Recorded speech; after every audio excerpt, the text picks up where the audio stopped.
안녕하세요. 반갑습니다. 아, 라이브 방송으로 만나 뵙는 성품 대화학교 Q&A 시간입니다. 위대한 분의 성품을 닮은 위대한 부모되기 프로젝트 성품 대화학교 부모대학의 3강을 이번 주에 마쳤죠. 마치고 나서 우리 어머님들 그 세 번째 강의 듣고 소감문 내주셨는데 정말 감동으로 다가옵니다. 이렇게 열심히 공부에 임하시는 여러분들 보니까 정말 그 다음 주가 끝난다는 것이 아쉽기도 할 정도로 우리 어머님들, 부모님들의 그 열과 성이 너무나 뜨겁습니다. 저도 보람을 많이 느끼는데요. 우리 어머님들이 보내주신 그 소감문 보면서, 정말 이 일은 위대한 일이구나, 라는 생각을 하게 됩니다. 우리 그 김하율, 김하늘 어머님께서 보내주신 첫 번째 시간 성품 대화를 위한 준비를 배우고 나서 느낀 점을 보내오셨어요. 이렇게 쓰셨습니다. 가장 좋은 직업, 부모가 되는데 공부 없이 교육 없이 보배로운 아이들을 키우는데 어려움이 참 많았던 것 같아요. 짜증을 많이 내는 둘째 아이가 요새 왜 그러지? 저 애가 많이 컸네? 이러면서 당황스러웠는데 아이의 짜증 뒤에 숨겨진 욕구를 잘 읽어주지 못했던 것 같아요. 오히려 넌 너무 짜증을 많이 내 이렇게 평가했던 모습이 부끄럽네요. 오늘은 이 아이들을 평가하지 않고 잘 관찰하여서 속마음을 잘 읽어주는, 그래서 그 작은 마음을 잘 표현할 수 있도록 도와주겠습니다. 좋은 강의 감사합니다 박사님, 이렇게 써주셨어요. 네, 우리 하유리 하누리 어머니 임선혜 씨의 소감문 맞습니다. 굉장히 첫 번째 강의 잘 들으셨어요. 성품 대화를 하기 위한 준비, 그래서 그 준비하는 마음 네 가지를 이렇게 잘 배우시고 써주셔서 감사합니다. 이것은 두 번째 시간 그 배우시고 쓰신 것 같아요.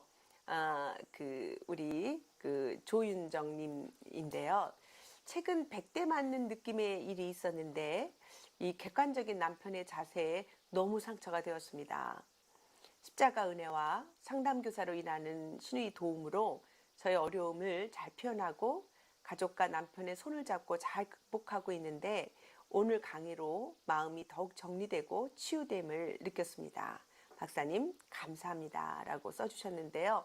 맞아요. 우리가 이렇게 테이프 요법을 잘 쓰지 않으면 서로 공감하지 못하는 우리 부부 대화가 얼마나 정말 이 느낌이 너무 저한테도 확 와닿는 것 같아요. 100대 맞는 느낌이라고 하셨는데 맞습니다. 100대 맞는 느낌의 아픔입니다. 저도 그런 적 있어요. 세 아들을 키우면서 너무 힘들어가지고 여보 있잖아 첫째가 이러면서 제가 이제 정말 공감받고 싶어서 제 힘든 마음을 얘기했더니 저희 남편이 그런데 그래서 왜? 이렇게 말을 할 때 제가 할 말이 없을 정도로 기가 막혔던 적이 있어서 저 아예 입을 쓰고 누웠던 것 같아요. 예, 충분히 마음에 공감이 갑니다.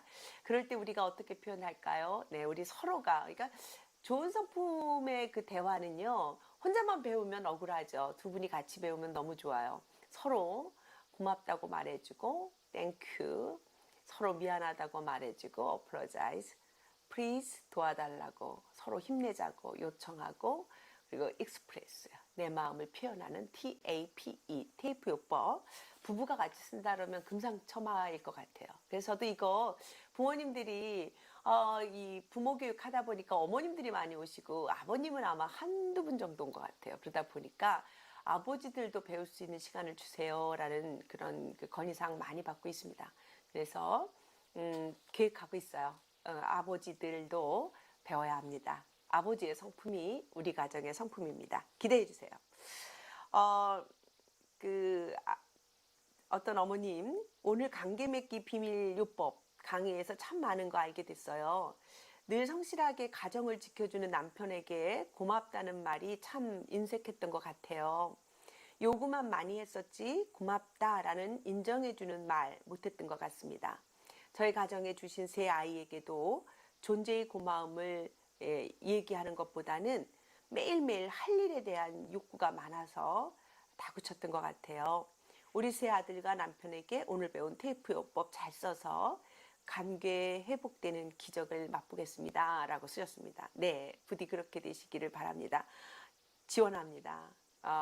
세 아이 키우시는 부모님이라고 하시는데 저도 세 자녀를 키워보면서 얼마나 그 길이 힘들었는지 그리고 얼마나 외로웠는지 너무 잘 압니다. 그런데 다 크고 나니까요. 세 아이도 부족하더라고요. 다섯 있었으면 다섯 키웠을 것 같아요. 오늘 배운 관계 맺기 비밀 세 아이들과 남편에게 잘 쓰셔서 좋은 결실 맺으시는 가정 되기를 바랍니다. 질문도 쓰셨네요. 저희 둘째 아들 6살 아이가 지적을 받거나 야단을 맞을 때 마음의 회복이 오래 걸려요. 많이 부어주고 칭찬을 해줘도 쉽게 풀리지 않는데 이 인정의 욕구가 큰 아이들에게 어떻게 훈계해야 될까요? 라고 질문했습니다. 네, 맞습니다. 이 아이는 아마 담즙질 아니면 만약에 내성적이라 그러면 우울질 할 것 같아요. 그래서 이 담즙질과 우울질은 자기 안에 있는 생각 그리고 자기 고집이 세죠. 그래서 누구의 말을 듣고 잘 움직이지 않습니다. 이런 아이들은 굉장히 논리적으로 이야기하는 그런 습관을 길러야 돼요. 그래서 아이들의 의지가 이렇게 변화시키려면 우리 배웠죠. 행동을 변화시키는 기술, 성품 칭찬법, 성품 긍정적인 피드백 이 두 가지 기술을 잘 사용하시면 아이들이 자기 마음을 움직여서 의지를 사용해서 마음을 바꾸는 일을 잘 할 겁니다. 이런 아이들에게 강요, 명령, 지시는 아주 독이죠. 아이들이 점점 더 자기 고집으로 똘똘 뭉칠 수 있기 때문에 자율적이고 그리고 더 행복한 아이를 만들기 위해서는 우리가 배웠던 성품 대화의 기술법을 잘 사용하시기를 바랍니다. 기억나시죠? 생각을 바꾸는 기술, 질문법, 감정을 바꾸는 기술, 경청법, 행동을 바꾸는 기술, 성품 칭찬법과 긍정적 피드백입니다. 특별히 이렇게 지금 둘째 아들님 같은 경우에는 이렇게 담즙질이나 우울질 같은 경우에는 이렇게 본인이 스스로 자율적으로 자기 마음을 바꿀 수 있도록 의지적 결단을 내릴 수 있도록 성품 칭찬법과 이 긍정적 피드백이 아주 중요한 기술이 될 것 같으니까 잘 사용하시기를 바랍니다. 또 3학년에 어머님이 쓰셨네요. 워킹맘이라 퇴근하고 오면 집안일 하기에 분주합니다. 아이는 하루의 일과를 이야기하고 싶어 하는데 건성으로 중간중간 추임새로 반응만 했던 모습을 반성합니다. 아이에게만 경청을 강요했는데 엄마부터 아니 아이의 이야기에 경청하는 솔선수범을 보이겠습니다. 너무 훌륭합니다. 네, 워킹맘일수록 우리가요 딱 멈추고 우리가 이제 워킹맘이라 바쁘니까 오면 해야 될 일이 산더미 같다고 생각하시잖아요. 그래서 이 일하는 것을 먼저 선택하지 마시고 한 5분이라도 멈춰서 아이 마음을 읽어주는 것. 그래서 마음을 열어주는 기술 배우셨죠? 경청법이죠. 네. 그래서 이 경청법으로 잘 사용하셔서 우리 경청법에 두 가지 기술이 있었잖아요. 언어적 반응과 비언어적 반응. 기억나시죠? 그래서 우리가 두 가지 다 쓰셔서 아이하고 마음을 주고받는 시간 가지면 더군다나 그 아이는 딸아이인 것 같은데 맞나요? 딸아이인가요? 딸아이인 것 같은데 굉장히 엄마를 도와주는 그래서 마음이 서로 소통하고 나면 이제 엄마가 쩔쩔매는 것을 같이 도와주면서 더 재미있는 추억들을 많이 만들 수 있는 귀한 따님이 될 것 같아요. 질문도 하셨네요. 계획 세우기는 좋아하지만 계획표대로 실천하지 않는 아이를 어떻게 지도하면 좋을까요? 예. 글쎄요, 이제 이런 아이들은 보통 이제 담즙질이나 우울질은 계획한 대로 안 되면 괴로워하고요. 다혈질이나 점액질 같은 경우에는 계획한 대로 잘 안 하죠. 그냥 흘러가는 대로 잘 합니다. 다혈질 같은 경우에는 벌려놓기는 잘하는데 마무리 잘 못하는 거고요. 점액질 같은 경우에는 아예 계획도 안 세우려고 그러죠. 근데 계획하는 거를 좋아한다니까 아마 다혈질인 것 같아요. 새로운 일을 시작하는 걸 즐거워하는 것 같습니다. 그런데 우리가 책임감 배웠잖아요. 책임감이란 내가 해야 할 일이 무엇인지 알고 끝까지 맡아서 잘 수행하는 태도. 좋은 성품이죠.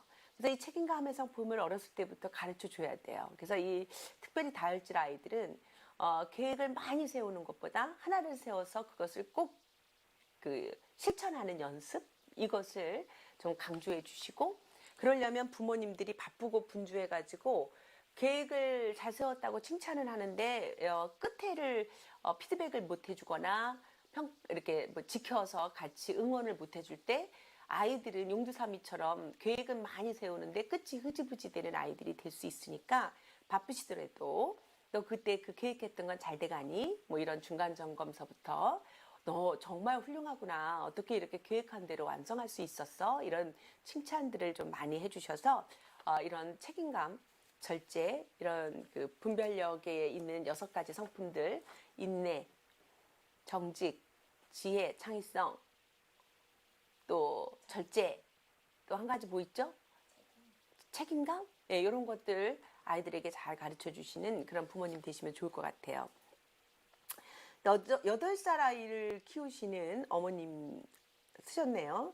저는 오늘 배우자에게 테이프 요법으로 감사함을 표현해 보기로 했습니다. 동갑이다 보니까 내 기분대로 성격대로 하나면 하나는 대로 표현하며 살았는데, 시간이 흐를수록 더해주는 표현에 잔소리가 되다 보니까 무관심이 되어져 가는 것 같습니다. 존중하는 대화를 하고 높여주는 언어나 행동을 보여줄 마음의 여유를 요청하고 실천해 보겠습니다. 좋은 성품, 대화의 기술들을 알려주셔서 감사합니다. 네, 이렇게 우리 어머님들이 오늘도 배우신 대로 해보겠다고 하는 이런 마음을 갖게 되신 것 정말 축하드립니다. 유치원 다니는 6살짜리 어머니시네요. 대화로 다른 사람을 변화시킬 수 있다는 것은 알고는 있었지만, 아동에게도 이 언어적으로 변화시킬 수 있다는 것에 대한 기대가 사실은 많지 않았었는데, 성품 대화로 가능하다는 것이 듣고 보니 너무 기쁜 마음이 듭니다. 긍정적 피드백에 대해서는 이렇게 들어는 봤지만, 그런 그 성품 칭찬법에 대해서는 정말 몰랐어요. 칭찬, 이렇게 구체적으로 해줘야 한다는 것은 알고 있었지만, 성품으로, 그것도 12가지의 하나님의 성품으로 구체적으로 칭찬할 수 있다는 것을 배운 것이 희망적이고 소망이 생기고 기쁘고 감사합니다. 부모의 기준이 아닌 하나님의 기준으로 우리 자녀들이 변화시킬 수 있다는 그런 소망을 주셔서 감사합니다. 네, 맞습니다. 우리가 칭찬을 잘 하려면 12가지 성품의 정의를 잘 알아야 되는데, 우리가 이렇게 다양하게 정직이란 뭐 인내란 경청이란 뭐 이런 식으로 이렇게 뭐라 그러죠? 이렇게 성품 정의를 이렇게 다양하게 좋은 성품 위인 카드에도 나와 있는 거 사용하실 수 있고요. 그리고 캐릭터 카드를 이용해서 아주 이렇게 정의를 재밌는 게임으로 하셔도 되고요. 우리 그 식판 되게 좋지 않았어요? 저는 이거 되게 사랑하거든요.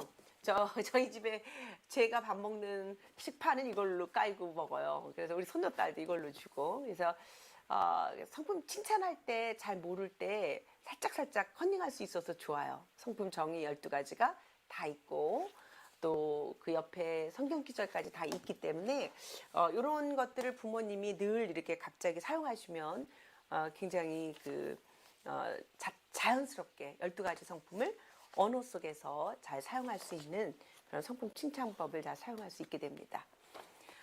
이분은 교사세요. 선생님이신데, 제가 교사대학도 지금 이렇게 똑같이 3번째 시간 관계 맺기의 비밀 테이프요법 배웠거든요.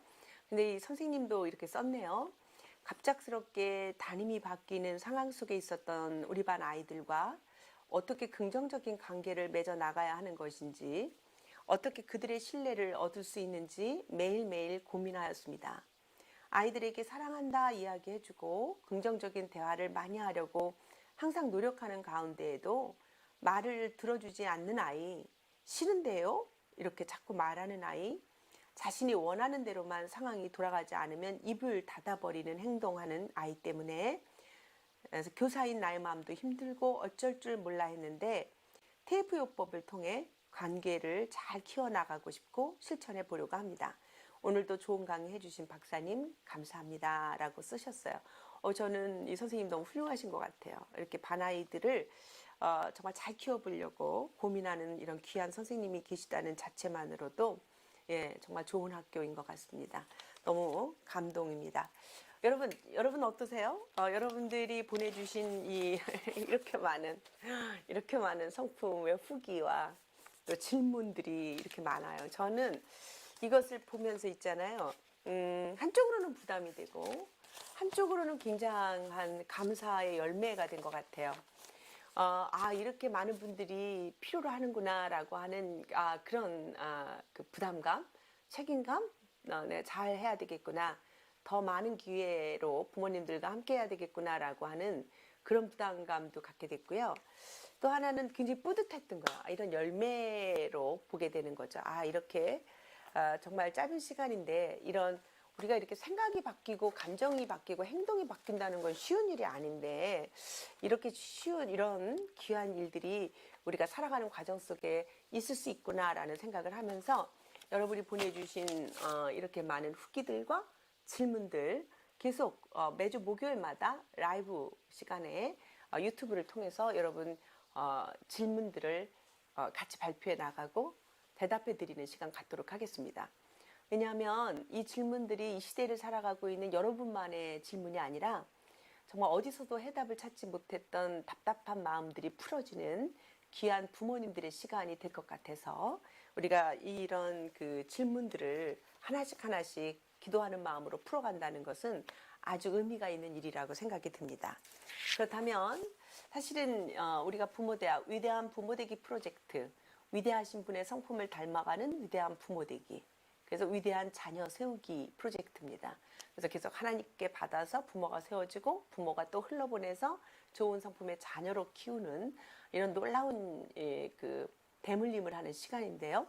한 강의 할 때마다 우리 어머님들이 정말 많은 질문들을 해오시거든요. 저는 이 질문들이 소중해요. 왜냐하면 우리가 배웠지 않습니까? 생각을 바꾸는 기술, 질문법. 그래서 우리가 이런 질문들을 답을 해 나가다 보면 생각들이 바뀌게 되거든요. 내가 이렇게만 생각했더니 그게 아니었구나. 이렇게 할 수 있구나. 그래서 이렇게 다 큰 성인들이 생각을 바꾸고 감정을 바꾸고 행동을 바꿀 수 있다는 것은 결코 쉬운 일이 아니죠. 그런데 이렇게 교육을 통해서는 우리가 가능한 일이 되기 때문에 어려워도 힘을 내서 생각을 바꾸는 그런 프로젝트들을 계속 진행해 보려고 합니다. 당분간 매주 목요일 2시로 하고요. 이제 그 어머님들의 시간이 2시보다는 11시가 좋은지 이제 더 살펴보고 생방송을 라이브 방송을 11시에 할지 2시에 할지 그렇게 결정하도록 하겠습니다. 어머님들 한번 댓글 남겨주세요. 11시가 좋을지 2시가 좋을지 자연스럽게 자율적으로 저는 11시가 좋아요. 혹은 지금 그냥 2시가 좋아요. 이러시면 저희가 11시나 2시나 선택해서 하도록 하겠습니다. 지난번에 이어서요. 7번째 질문 함께 하도록 하겠습니다. 초등학교 2학년 아이가 마음에 있는 얘기를 잘 하지 않아요. 엄마로서 들을 준비가 되지 않아서 아이가 그러는지 기질적으로 그런 말을 하는 게 어려운 건지 어떻게 하면 마음에 있는 얘기까지 잘 대화할 수 있을까요? 라고 하는 얘기입니다. 초등학교 2학년 아이. 네, 더 늦기 전에 성품대화법 잘 배우셨어요, 어머니? 어머님 배우신 것대로 아이가 잘 말을 하지 않는다는 것은 1번 습관이 되지 않아서겠죠. 어머님도 그동안 아이랑 이렇게 대화를 이런 식으로 해야 되겠다라고 하는 마음 없이 분주하게 어린 시절을 키워올 수 있었고요. 또 성품대화법 배우기 전이니까 우리 어머님들도 아이들하고 이런 대화가 가능하구나라는 걸 가늠하지 못하셨을 거예요. 그런데 이제 배우셨으니까 여러분 그 마음을 여는 기술 아시죠? 뭐죠? 경청법. 예. 이 아이에게는 이제 너는 왜 이렇게 말을 안 해? 엄마한테 말 좀 해봐. 이러고 자꾸 말하라고 다그치면 아이들은 짜증이 나고 더 말을 안 하려고 할 거예요. 그래서 마음을 여는 기술, 경청법. 그래서 먼저 잘 들어주셔야 되는데 그 경청법에는 2가지가 있는 거 기억나시나요? 언어적 경청과 비언어적 경청. 그래서 이 언어적 경청은 아이가 어떤 말이라도 하든지 잘 들어주면서 명료화시키는 거죠. 그러니까 네 말 뜻은 이런 거구나 이렇게 혹은 바꿔 말하는 거죠. 그러니까 내 말뜻은 머리 스타일을 바꾸고 싶다는 거니? 이런 식으로 한번 그 아이가 말한 것을 바꿔 말하거나 반영하기죠. 어이, 저런 속상했겠네. 어이구, 얼마나 억울했겠니. 저런 슬펐겠구나. 이렇게 아이의 감정을 반영해 주는 거예요. 마지막으로는 요약해 주는 거잖아요. 이렇게 잘 들으면서 그러니까 네 말은 요약해 보면 이런 뜻이지. 이렇게 요약해서 말해 주는 거죠. 이거 다 경청법인데요. 이렇게 언어적 경청을 잘하면요. 어린아이일수록 이 어휘력이 굉장히 좋아져요. 그래서 굉장히 다양하게 논리적으로 자기 생각을 잘 말하는 아이가 되고요. 자기 마음, 자기 감정을 잘 표현하는 아이들이 돼서 아주 친밀감을 잘 사람들하고 느끼면서 사회성이 좋은 아이가 되니까 그렇게 써보시고요. 비언어적 경청법 아시죠? 고개를 끄덕여주고 상대방의 눈을 쳐다봐주고 그리고 우리의 몸을 그들에게 상대방에게 이렇게 앞으로 향해서 열린 마음을 표현해 주는 것 이런 것들이 아주 중요한 경청법의 태도니까 아이가 습관이 아직 되지 않아서 엄마 말을 잘 들으려고도 안 하고 자기 마음을 잘 말하려고도 하지 않는다면 이 경청법을 조급하지 않게 구체적으로 하나하나 잘 써보시면 좋을 것 같다라는 생각을 하게 됩니다. 대화 고민 다음 문제 또 하나 풀어볼까요? 네, 8번째네요. 8번째.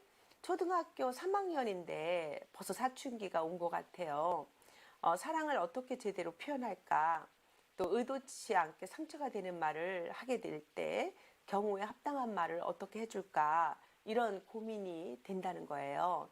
맞아요. 이제 우리가 이 성품대화법을 쓸 때 물론 유아기 때 사용해주면 이 성품대화법이 아예 습관이 돼서요. 아이가 자기도 모르게 이 성품대화법을 배워요. 그래서 엄마가 하는 말을 잘 경청해주고 엄마 그 방법밖에 없었어? 또 다른 방법은 없었어? 뭐 이런 식으로 엄마가 사용하는 질문법을 되물기도 합니다. 그래서 여러분들이 차근차근하게 잘 써보시는 게 중요해요. 그런데 특히 이제 이 사춘기요. 잘못하면 부모하고 대화를 안 하는 시기거든요. 사춘기가 되면 짜증 많이 내고 그리고 화를 많이 내고 그리고 잘 웃지 않아요. 그리고 말수가 줄어들어요. 이걸 자꾸만 다그치거나 너 왜 그러냐고 말하지 말고 생각을 여는 기술 질문법, 감정을 여는 기술 경청법, 행동을 바꾸는 기술 긍정적 피드백, 성품 칭찬 이런 것들을 잘 사용하시고요. 그래도 이게 이제 그 3학년이니까 이제 그 아기처럼 다르게 말할 수도 없고 이제 고민되실 거예요. 그럴 때 저는 이렇게 좋은 성품의 위인 카드 이런 것들 저는 권해드리고 싶어요. 왜냐하면 이런 아이들이 3, 4, 5, 6학년 이제 이렇게 그 고학년이 되는 거죠. 이런 아이들은 모델링을 통해서 자기 행동들을 바꿔나가는데 아주 도움이 되거든요. 그래서 위인전을 읽거나 또 이렇게 다른 사람의 행동을 보면서 강요받지 않을 때 잘 배웁니다. 그래서 이럴 때 아이들에게 위인전을 읽게 해주는 것 굉장히 좋은데 성경 속에 있는 위인들 읽게 해주는 것 좋고요.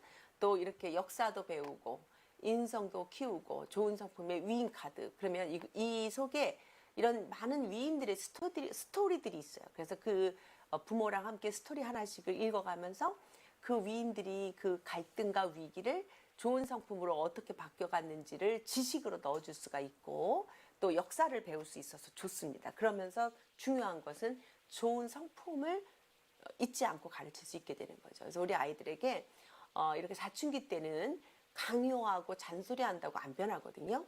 부모가 이렇게 노력해서 재미있게 우리 집에 재미있는 가족 오락처럼 좋은 성품의 위인 카드를 이렇게 온 집안 식구들이 모여서 카드놀이 하면서 성품을 배우는 그런 시간들을 가져보면 좋을 것 같습니다. 네, 벌써 이렇게 하니까 8개의 질문이 오고 있습니다. 여러분 혹시 그 라이브 방송으로 들으시다가 부모님들이 나도 질문이 있어요 하시면요. 지금 올리시면 제가 바로 그 질문을 가지고 여러분들의 질문을 할 수 있거든요. 여기 많이 쓰셨네요. 식판, 안 보여요. 확대해서 보여줄 수 있나요? 2시가 좋아요. 2시가 좋아요. 꽃별 2시 좋아요. 막 이런 식으로 어머님들이 막 올라오셨는데, 식판이 안 보이셨어요? 이거인데 참석하지 못하셨던 분들은 아마 못 보셨던 것 같아요. 이게요. 부채로도 쓸 수 있지만 식판으로 쓰기면 참 좋아요. 저는 밥 먹을 때 여기다가 차려놓고 먹어요. 그러면 볼 때 경청, 긍정적 태도, 기쁨, 순정, 감사, 배려, 인내, 절제, 책임감, 지혜, 정직, 창의성. 또 옆에는 인내의 중심 말씀, 인내를 온전히 이루라. 이는 너희를 온전하고 구비하여 조금 더 부족함이 없게 하려 함이라. 야고보서 1장 4절 등등. 경청, 너는 귀를 기울여 지혜 있는 자의 말씀을 들으며 내 지식에 마음을 둘지어다. 잠언 22장 17절. 이렇게 우리가 외워야 하는 중심 기절과 성품 정의가 이 한 판에 다 있기 때문에 이거 너무 유용하게 쓸 수 있어요. 이뻐서 방에다가 걸어줘도 되지만 매일매일 아이가 하루에 3끼 먹을 때 여기다 밥을 차려서 성품 정의 하나씩 온 식구가 읽고 밥을 먹거나 하나님 말씀 하나 읽고 식사를 하는 이런 하는 것 너무 좋을 것 같아요. 이거 보이셨나요, 어머니? 안 보이신다고 보여달라고 하셨으니까 크게 좀 보여주시면 좋겠습니다. 네, 우리 어머님들이 많은 어머님들이 2시가 좋다고 하네요. 네, 저도 2시가 좋아요. 아침 시간보다 그래도 2시가 좀 여유가 있는 것 같아서 예, 어머님들이 2시 좋으면 저도 2시에 하도록 할게요. 어머님들 거기 계속 2시가 좋은지 11시가 좋은지 그리고 질문 올려주시면 제가 또 질문도 받아서 어머님들의 질문, 이 라이브로 들어오셔서 하시는 질문도 제가 대답해 드리도록 할게요. 질문은 너무 중요해요. 궁금하셨던 것들이 해결이 되면 우리는 굉장히 그 부모로서 자신감을 갖게 될 수가 있는 거죠. 네, 이거 자세히 그리고 이거요. 그 감사한 게 지금은 라이브 방송이잖아요. 그래서 편집 안 해도 그냥 이게 또 녹음이 돼가지고 또 녹음된 방송으로 올라가니까 깔끔하게 또 올라가거든요. 지난번 거는 버퍼링 일어나가지고 좀 속상했다고 하시는 분들이 있어요. 그래서 그것도 2종류로 라이브로 했던 것과 또 그냥 녹화된 건 있으니까요. 다른 사람들에게 공유하게 하시려면 깔끔하게 녹음된 걸로 쓰시면 좋을 것 같아요.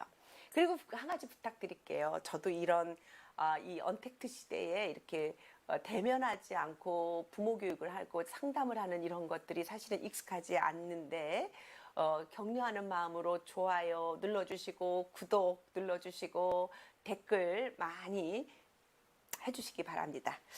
자, 이번에는요 9번째 질문이에요. 초등학교 2학년 아이예요. 엄마에게는 너무나 착하고 바르게 이야기하고 애정 표현도 많이 해요. 그런데 아빠에게는 거칠게 행동하고 표현도 잘 안 해요. 아이 스스로 잘못을 정확히 알고 있는데 고치지 못하고 있어요. 왜 그럴까요? 어떻게 가르쳐야 할까요? 이것은 어떻게 보면 아이하고의 이 관계 맺기인데요. 아이들이요, 이 대상에 따라 관계 맺기를 다르게 하는 거 알고 계세요? 그러니까 여러분 이런 거예요. 부모에게는 때만 쓰던 아이가 선생님 앞에서는 너무나 예의 바른 아이가 되는 거 아시죠? 예를 들면 저희 그 4살짜리 손녀딸이 있어요. 엄마 아빠가 이 아이 그 쪽쪽이 그거 이빨 구강의 모양이 바뀐다고 가슴 아파하면서 어떻게든지 떼게 해주려고 노력했거든요. 그런데 뭐 그럴수록 더 집착하는 거예요. 그리고 이 쪽쪽이 없으면 잠을 못 자고 더 집착했죠. 시도했다가 훨씬 더 큰 아픔으로 아이에게는 안 맞았고 아이는 계속 쪽쪽이를 빨았죠. 그런데 어느 날 이제 나는 쪽쪽이 없어도 잘 잘 수 있어요. 나는 이제 쪽쪽이 안 해도 돼요. 이러고 학교에서 온 거예요. 그날 무슨 일이 있었냐면 포레주 선생님들이 쪽쪽이 송별회를 열어준 거예요. 그래서 아이들이 보는 많은 아이들이 전교생 있는 쪽쪽이 우리 그 유치원에서 이 쪽쪽이 하는 이제 사실은 우리 니엘이밖에 없잖아요. 그래서 우리 안녕 하면서 보내주는 그런 송별회를 해주고 온 거예요. 그 다음에 그냥 그거 진짜 끊어버렸어요. 그러니까 그 모습을 보면서 우리는 너무나 선생님들은 이렇게 위대하구나 이런 생각했단 말이죠. 아이들이 그래요. 엄마 말은 잘 안 듣고, 그러니까 어떤 사람은 엄마 말은 잘 듣는데 아빠 말은 안 들어. 그것은 애가 벌써 대상에 대한 파악이 된 거예요. 그래서 엄마는 안 들으면 안 돼. 그런데 아빠는 돼. 이렇게 벌써 아이들에게 이게 이미 개념이 잡혀진 거죠. 관계 맺기가 이제 체험으로 된 거죠. 엄마 아빠는 이렇게 하면 넘어가는데 선생님은 안 돼. 이런 또 체험이 일어나면 또 선생님의 말씀만 듣고 애들은 또 부모 말은 안 듣는 아이가 되기도 하고, 그래서 아이들이 아무리 어려도 이 대상에 따라 관계 맺기를 다르게 한다. 근데 이 집안의 경향에는 엄마에게는 착하고 바르게 애정 표현도 많이 하고 애착이 잘 형성이 됐어요. 그런데 아빠에게는 거칠게 행동하고 표현도 잘 안 해. 그러니까 아빠하고의 관계 맺기가 지금 잘 안 되고 있는 거예요. 그러니까 아이도 어떻게 보면 아빠하고 친밀한 시간이 많이 부족할 수가 있어요. 그러니까 엄마하고는 많이 부닥히고 매일매일의 일상생활에서 엄마 말 안 들었다가는 안 되는 걸 아는 거죠. 그런데 아빠는 가끔 가다가 관여하니까 아빠한테는 함부로 해도 야단을 안 쳐. 아빠는 무조건 나를 이뻐해. 그리고 표현도 잘 하지 않아. 그래서 아빠에 대한 이 관계 맺기가 아직 잘 안 됐다라고 볼 수 있는데요. 아이들이 이 관계 맺기를 통해서 사회성이 길러지는 거거든요. 그래서 아이들에게 이거 부모님이 같이 좀 의논하셔야 돼요. 엄마한테는 되고 아빠한테는 안 되고, 혹은 엄마는 안 되고 아빠는 되고, 이러면 나중에 이제 뭐가 문제냐면 우리가 이 세상을 살 때 지켜야 될 질서와 규칙에 있어서 혼돈이 되는 거죠. 그래서 이 도덕성이 뭐냐면 이 세상에 있는 보편한 가치들을 따르게 만드는 거거든요. 근데 이 보편한 가치들을 따라가고 선택하는 데 있어서 혼동이 되는 거예요. 그리고 이 예의와 예절, 누구한테는 거칠게 행동하고 누구한테는 함부로 하고 누구한테는 아주 또 예의 바르고, 그것이 아니라 우리가 이 땅에 살면서 하나님의 말씀대로 빛과 소금의 역할, 언제나 예의 바르고 예절 있고 규칙적이고 질서 지키기. 그래서 우리가 좋은 성품을 기른다는 것은 정말 이 크리스찬들은 이 성경을 기점으로 해서, 넌 크리스찬들은 보편적인 이 세상을 이루고 있는 보편적인 가치, 상식으로 통하는 세계들, 이런 것들을 잘 기준으로 갖게 해줘서 누구에게나 소중하게 대하기, 친절하게 대하기, 거짓말하지 않기 등등, 이런 어렸을 때부터 지켜야 될 질서와 규칙이나 예절과 예의들을 가르치는 거 중요한 거죠. 그래서 이런 경우에는 벌써 초등학교 2학년이니까 아이들은 다 파악을 하고 있어요. 그래서 아빠도 바쁘셔도 아이에게 더 많은 관심을 갖고 아이를 그대로 관용하고 방임하는 게 아니라 아이를 자율적인 아이로 키우는데 함께, 엄마와 함께 노력해 주시는 그런 노력들. 그래서 엄마는 안 되는데 아빠는 되고, 이럴 때 굉장히 안 좋은 결과를 가져와요. 그래서 우리가 다 같이 안 되고, 다 같이 이거는 하나님께서 원하시지 않는 길이니까 안 돼, 이런 기준들을 심어주시는 거 좋을 것 같아요. 남의 물건을 가져오면 안 돼, 그것은 나쁜 일이야, 이런 기준을 같이 하는 거죠. 예의와 예절도 같이 해주시면 좋겠습니다. 네, 대답이 잘 됐나요? 예, 그러면 그걸 뭐 구체적으로 어떻게 해야 될까요? 막 이러고 나오신다면 이제 앞으로 우리가 좀 더 할 텐데, 성품 훈계법이라고 하는 이런 책이 있어요. 그래서 급하신 분들은 이런 성품 훈계법을 부부가 같이 읽어보시는 것은 도움이 돼요. 저는 권해드려요. 왜냐면 훈계를 엄마 아빠가 같이 해야 되거든요. 그런데 이제 요거 위대한 부모 되기 프로젝트에서는 내년 1학기 때 이거 할 거거든요. 그래서 그때까지 참지 못하실 분들은 그냥 책을 뭐 인터넷으로 구입하시든지 뭐 여러분 연락하셔서 이 책을 부부가 같이 읽으시기를 권해드립니다. 이제 10번째 질문이네요. 10번째 질문. 초등학교 3학년 외동딸을 키우고 있어요. 엄마는 아이에게 엄한 편이고 남편은 외동딸을 마냥 예뻐하면서 수용해요. 절충점을 어떻게 찾나요? 이렇게 썼네요. 이건 아까 9번째 질문, 초등학교 2학년에 그런 엄마가 질문한 것처럼 엄마에게는 이렇게 예의 바르게 하는데 아빠에게는 거칠게 행동하는 이것처럼 위에 이 사례와 좀 같은 것 같아요.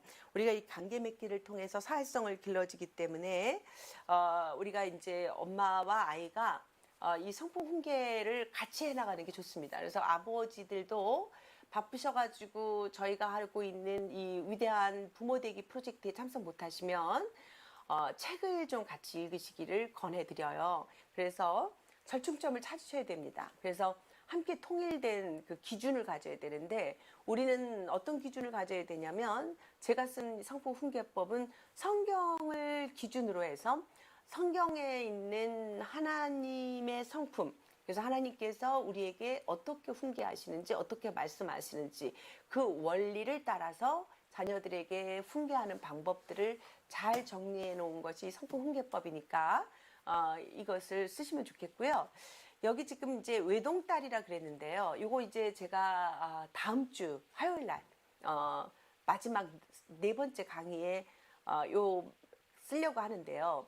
아이들의 성품 대화가 유아기 때 쓰는 방법, 또 그 초등학교 때 이 학년기 아이들에게 쓰는 방법, 사춘기 아이들에게 쓰는 방법들이 달라요. 왜냐하면 이 뇌의 구조가 다르고 아이들이 이 사회성이 다르기 때문에 이 아이들의 성장하는 과정 속에서 부모가 어떻게 성품 대화를 이끌어가는지 그 기준점이 달라요. 그리고 이 출생 순위별로 어떻게 양육해야 되는지 이 양육 방법이 달라요. 그래서 첫째 아이가 기질이 다르고 이 특징이 다르고요. 둘째 아이 다릅니다. 그리고 막내 달라요. 그리고 외동 아이 달라요. 그래서 이 아이들만이 갖고 있는 독특한 특징들이 있습니다. 이 특징들을 부모가 잘 이해해서 이 아이들을 잘 장단점을 잘 살펴가지고 교육을 시키는 그런 부모들의 전략이 필요해요.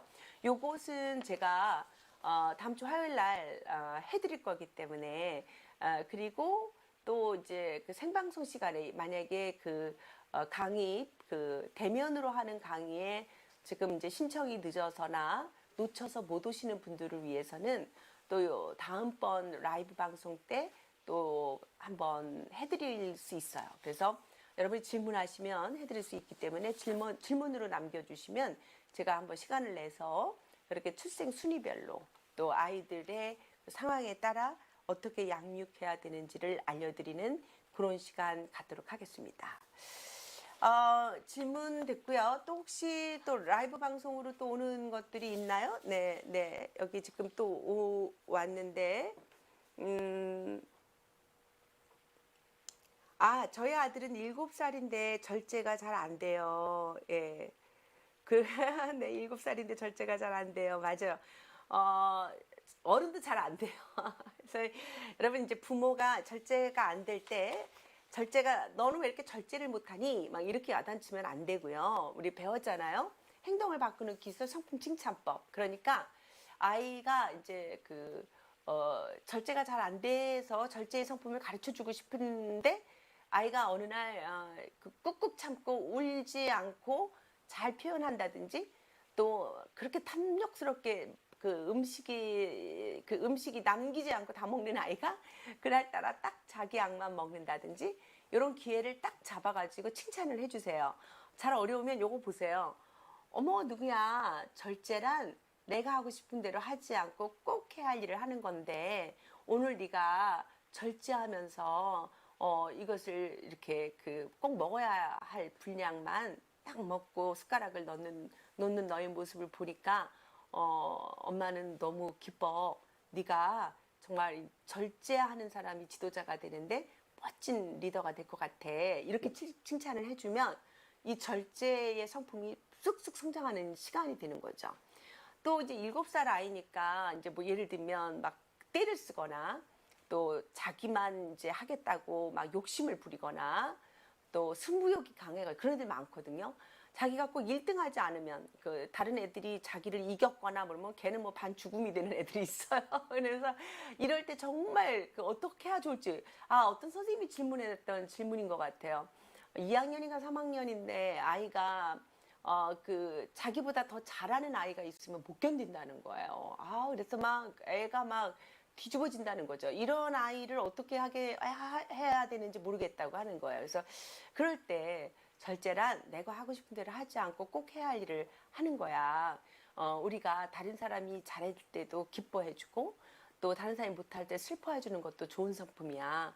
꼭 나만 잘해야 된다라고 하는 법은 없어. 그렇게 모든 일에 나만 잘할 거라고 생각하면 너무 피곤해지는 거거든.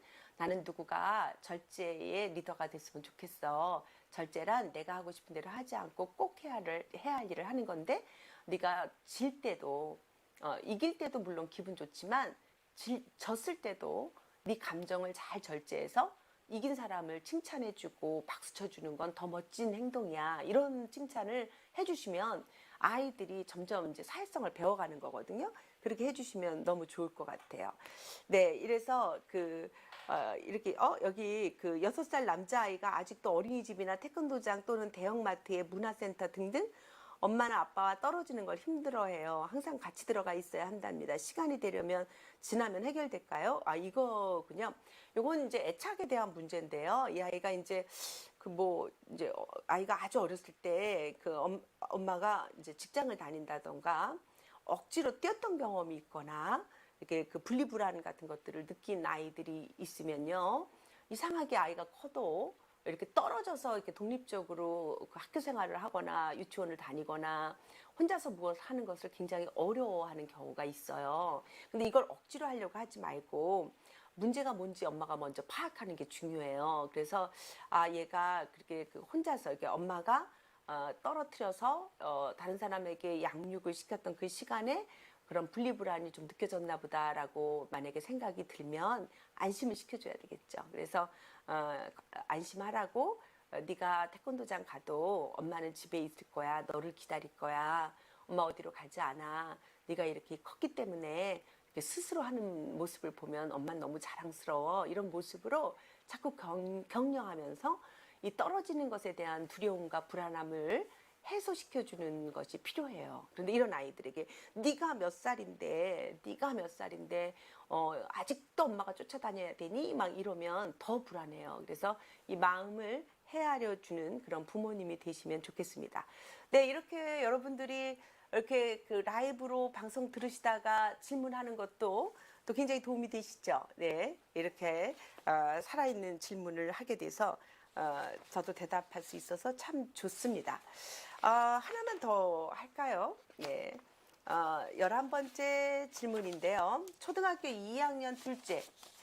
첫째는 호주 유학 중이고 둘째 아들이 첫째 아들과 달리 공부하는 것을 싫어해요. 책 읽기도 싫어합니다. 어떻게 하면 좋을까요? 네. 네, 이 첫째와 둘째를 비교하셨는데요. 사실 저도 셋째까지 있어요. 세 아이를 길러봤지만 모두가 아들이지만 다 틀려요. 그래서 이 첫째와 둘째를 비교하시지 마시고요. 기질 체크 한번 해보세요. 이거 지금 너무 중요해요. 저희 좋은나무 성품학교에 기질 체크가 있거든요. 저희는 이제 이 좋은나무 기독학교나 포레주나 이렇게 입학을 하면 입학 때 이 기질 체크 하거든요. 이 기질이 뭐냐면 뭐라 그러나 그 DNA, 엄마 아빠의 DNA, 유전적인 요소예요. 그래서 우리 성품이요, 이 기질이라고 하는 이렇게 그 유전적인 요소가 있어요. 그것이 바깥으로 드러나는 게 성격이거든요. 그래서 아이들이 처음에는 어떤 기질을 갖고 태어났는지 잘 안 드러나는데 아이들이 이제 성장하면서 바깥으로 드러나죠. 내향적이냐, 외향적이냐, 내성적이냐, 아이가 고집이 있냐, 평화를 사랑하느냐, 또 아이가 겁이 많은가, 이런 여러 가지 이런 특색을 가지고 아이들의 기질이 성격으로 드러나거든요. 근데 모든 기질에는 장단점이 있어요. 그래서 그 장점은 키워주고 단점은 보충해주는 게 이제 성품 교육이 되는 거죠. 그래서 우리가 12가지 성품을 교육시키는 거예요. 그래서 교육으로 더 품위 있는 성품, 더 완벽하고 온전한 성품으로 바뀌게 해주는 게 이 성품 교육인 거죠. 그래서 이 첫째 아이는 공부를 잘하고 공부하는 거 좋아하는데 둘째는 공부하는 것을 싫어하고 책 읽기도 싫어한다. 그랬으면 아마 이 기질이 다를 거예요.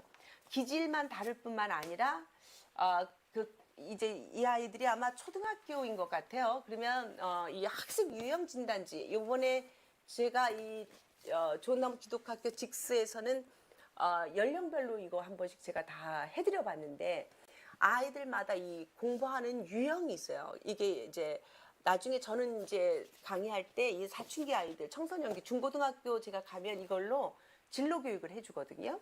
굉장히 좋은 진단지예요. 그래서 이렇게 학습 유형 진단을 해보면요. 첫째 아이의 유형이 다르고 둘째 아이의 유형이 달라요. 그래서 이거는 절대로 첫째랑 둘째랑 비교할 필요가 아니라 다르다 하는 개념에서부터 시작해야 돼요. 그래서 학습 유형 진단을 통해서 만약에 큰아이가 이제 혼자 공부하고 뭐 이렇게 집중하고 정보를 모으고 뭐 이런 그 스터디 하는 데에 강점을 보이는 그린형이라고 하면, 둘째 아이 같은 경우는 책보다는 운동이나 몸을 움직이는 것이나 뭐 이런 어떤 그 오렌지형일 수도 있단 말이죠. 그래서 이런 것들을 이렇게 부모가 탐구하시듯, 우리가 이게 보석 다이아몬드 탐구하듯 탐구하셔서 그 아이들의 다른 점들을, 그 재능을 발견해야 돼. 그게 이제 은사거든요. 그래서 내 아이들에게 주신 하나님의 은사죠. 그래서 모든 아이들이 다 공부 잘하는 것이 아니고요. 또 어떤 아이는 공부를 잘하고, 어떤 아이는 운동을 잘하고, 어떤 아이는 또 뭐 상담을 잘하고, 어떤 아이는 다른 사람과 관계 맺기를 잘하고, 어떤 사람은 오락을 잘하고, 어떤 사람은 예능을 잘하고, 다 틀리지 않습니까? 그래서 그렇게 서로 다른 점들을 찾아서 교육하는 방법들을 가시는 게 좋을 것 같습니다. 네, 어머니들 도움이 되셨나 모르겠어요. 시간이요. 하나를 더 할 수 있을 것 같아요. 연계가 되는 거기 때문에 제가 12번째 질문까지 하고 마치도록 할게요. 초등학교 2학년인데 전형적인 담즙질 오렌지 유형입니다. 네, 벌써 이 어머니는 기질 체크 또 이 학습 유형 진단지까지 다 검사하신 분이에요. 한 과목을 배울 때 재미, 흥미를 가지게 하려고 노력하는데 저의 지혜와 인내가 부족합니다. 해결 방법이 궁금합니다. 라고 했어요. 벌써 이제 초등학교 2학년인데 엄마가 이제 아이를 발견했어요. 담즙질이다. 그리고 오렌지 유형이다. 이러면요.